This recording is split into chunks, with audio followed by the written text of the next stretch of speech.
Hello and welcome to episode number 423 of the Armin Show podcast. This one is just me speaking to you, the viewer. Directly haven't done this in a while, I think. This one is going to be about 8 takeaways from running and completing the 2024 LA Marathon this year, recently. What I got from it, the experience, what I noticed specifically, because in life you can only bring your takeaways when you are presenting something. If somebody else has other items to bring, that's their description. Always subscribe if you haven't. Glad for your support on the show. We're here at 423 episodes. Quite substantial. Good ones recently, good ones upcoming. Onward we go. Let's start with point number 1. Also, by the way, what a cool race. There were in total 26,000 people signed up. Something like 20,500 or 400 finished. That tells you about how many people actually showed up and the percent that finished from the total. Something like 80%. Quite cool. And taking part in a marathon is very interesting. So point number 1. They mentioned this, I will mention this. The first 20 miles is a thing. The last 6.2 miles is its own thing. They're separate races. The first 20 miles end, and probably the same is true if you've trained quite a bit. But that last 6 miles, you're no longer running on normal power. It takes way more effort. You have to be prepared for that beforehand. If you're not prepared beforehand, then it will be surprising. It'll be a struggle. If you know it's coming, it's still a struggle, but you won't be thrown off. The first 18, 19, 20 miles, if you have generally good fitness, you are going.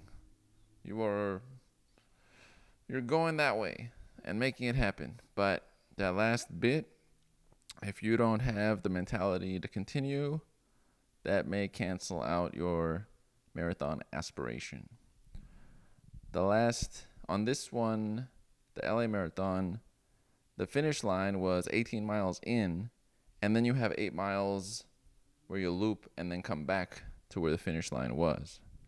So that has an effect on the mind because you see the ending, but you have to come back to the ending. So it's not all one way, and it's not a full loop back to where you started. So there's that.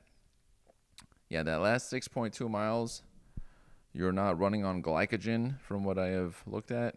You're now burning fat directly. Your body has to put in way more effort to do this. You just ran 20 miles already. You are in a tougher state of running.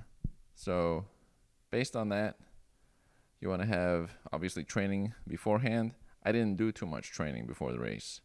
So that'll make it way harder. You're not really supposed to do that. And then even if you did train, that last 5-6 miles will be more effort. And the sun comes out, or did come out in this race, and was out. It's starting to really cook you at that point. Not too bad because it's March. But still, you feel the effects. If there was a bunch of clouds, that's a different story. There were some clouds earlier, which was cool. I liked that part. There were some clouds earlier. And there was shade from buildings. That was nifty. So that's my first point. The first 20 miles and the last 6.2 miles, not the same. Point number 2. A marathon. How cool is it? You see all the community as far as the supporters. You're going along the way, you see this city, that city, that city, that city, that city. I can still remember at each city, the types of support they had, different foods and whatnot on the side of the road that they were handing out, the energy, the clapping, the signs. You felt like the whole community was coming together for people to go run that way. You can't get that in normal circumstances. No. Usually, the city is everybody doing their own thing. But at this time, the county in general, Los Angeles in this case, comes together to make that path something of like a super dash, its own cloud of activity. And there's the culture of each city as well, in the signs, the commentary, the music. There's music along the way. Performers were making their material. Put those all together, you get some cool memory. That's the second one. Third pointer from the race. It's nice that these are organized. There's going to be 8 in total.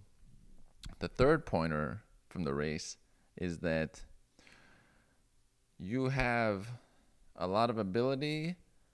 If you haven't run a marathon before, you don't know how it's going to go the whole way. Obviously, you can train. I'm putting aside some of the training here. Some parts will be like, oh, I could do that. Okay, this part. Oh, I'm feeling that part. Oh, I needed to use the restroom there. Oh, this was good for energizing. You eat the chews.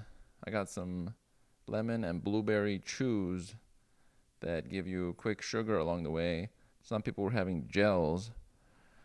I didn't end up trying those. That might have been a good idea. So some had those along the way. And you have to time those. 30 minutes in, hour and a half in. There's an organized way to do these things. And you get a sense of what you can do as a physical form. You wouldn't have this sense if you didn't go this huge distance. I've done 10Ks before, which are wonderful. But now looking at a 10K, I hadn't even thought about it until now. You'll look at it differently. The last 6.2 of the marathon is the whole 10K. A 10K now looks way shorter now that I think about it. So there's something to the expansive force that you get from doing something so substantial that you look back at smaller items like, oh, seems like a fun, light run, if you will. And you think about where you're going to need energy. Oh, okay, maybe I might need to walk here. I'll drink water here. I'll rest here. You don't do all this processing if you're going a shorter distance. You don't have to. When I did the 10Ks, I just went, and sometimes I ran and walked, or the last one I mostly ran the whole thing. And you don't have to think too much through extra steps. But in the marathon, you have to have it all mapped out, or it won't go well, or you won't finish, or you'll really have some sort of injury, or you might get sunburned. There's a lot that can go wrong when you're pushing to that extreme versus when it's not so extreme. Like a 10K, a 5K could be less extreme. Differences. That's the third one. Fourth point I want to bring up about the marathon, LA Marathon 2024, and the experience of it is you have a number of people along the way that give you what I call people power. Especially if you're more extroverted.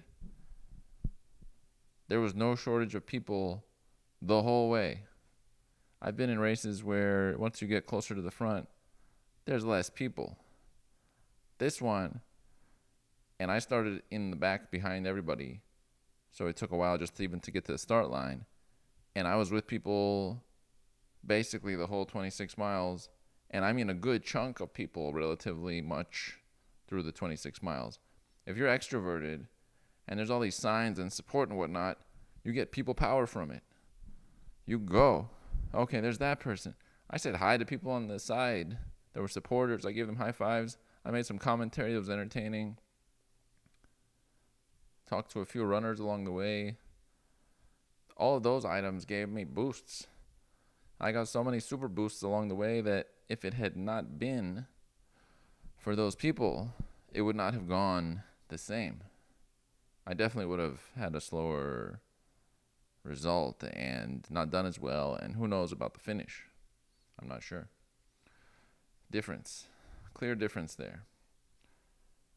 And the more people there were, that's why I really like this race. There was 20,400 that finished, and maybe, I don't know, 20, 22, 23,000 that actually started. That's a lot. This is the biggest race ever since the one I did in 2009, which was a 10K, but it was a special one. The Nike Human Race LA had 11,000 people. And I tried to find that number of people again ever since then, 15 years ago, in a smaller race than a marathon, and I couldn't. I found 2,000, 3,000 people, but not that number, not in the 5 figures number of people.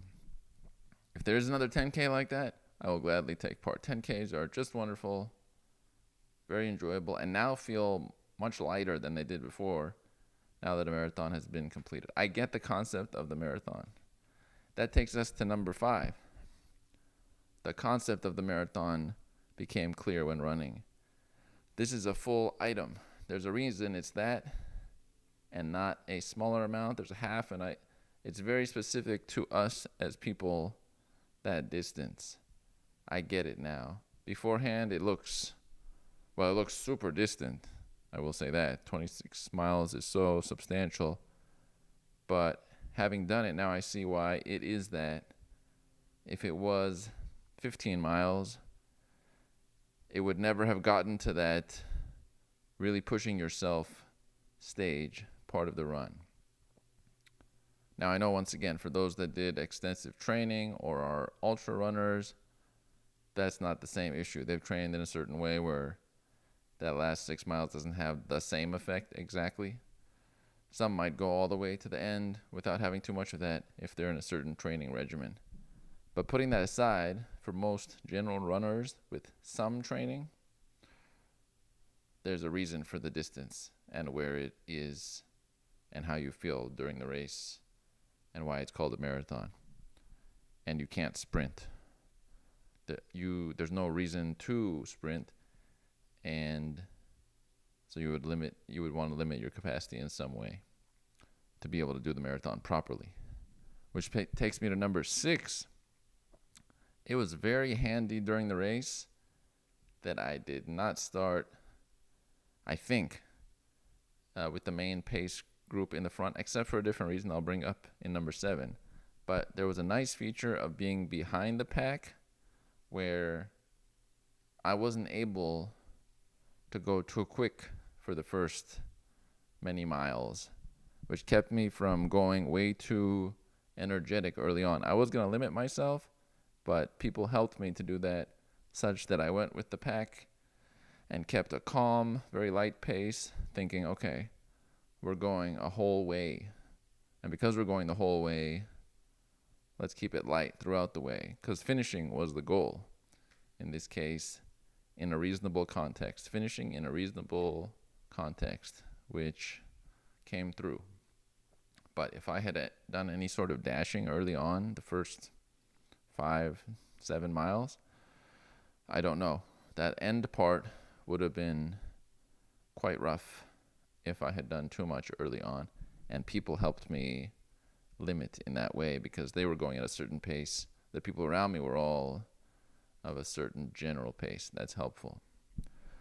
Number 7 now is the alternative to that. There would be a benefit to being in the front of the 20,000 people with the ones who were in. There were sections for different paces, like a 7-minute mile, 8-minute mile, 9-minute mile.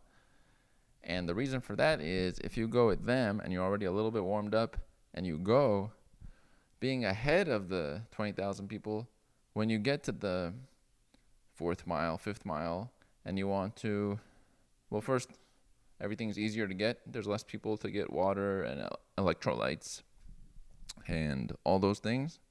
But also, let's say it's time to go to the restroom, there's less people waiting there too because they're not there yet. The other 18,000 people are behind you. So you're able to go more quickly to the restroom and continue. Versus when I went to the restrooms, because I was in the back of the pack, here's a line. Okay, I'll skip that one. Next one. There were lines. Same with everything. So now looking at it from a bigger picture context, that would have not been the case. And that took quite a few minutes of my race time waiting in line or slowing down to get items. That would not have happened if you were in the front region of some sort. And the 8th item I'll bring up about the run and a takeaway from it is how cool it is to have done it, completed it, and finished it in a reasonable context after the fact. You will feel it for some days after the race. It's not a natural thing that is very light, but you now have done that. There's a big difference between before you've done it and after, and you can look back at it. Cool, that's part of my record. I was able to do that. I figured out the pieces.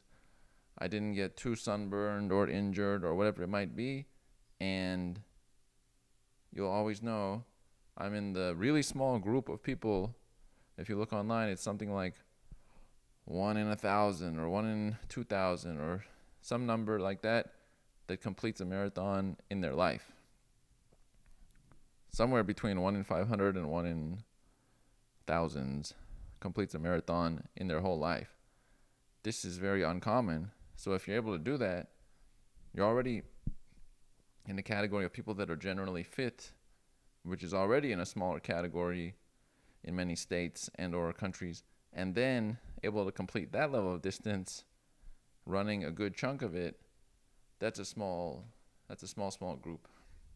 So I was very glad about that, and now I understand it. Somebody after 2 or 3 days after the race, I was wearing the race shirt, and they came up to me and commented on it, and then another race they're going to do in Long Beach later in the year. That was cool. They saw the shirt, they recognized the fellow runner of that depth, and it speaks to those who are reaching for something in that way. It's relatable. And I have a lot of 10K shirts, but now I have a marathon shirt. That's so cool. So will I wear that sometimes? Yes. And that'll be an interesting thing moving forward. So these are my 8 points I wanted to bring up in relation to the LA Marathon race that I did. It was great. I hope you enjoyed these takeaways. And I may make some clips of these concepts. Hope you've enjoyed. This was episode 423 of the show. And onward we go to more Could Be Talks like this, or more of what you have seen, which is interviews and discussions with all kinds of interesting, intelligent, creative people. And we are out.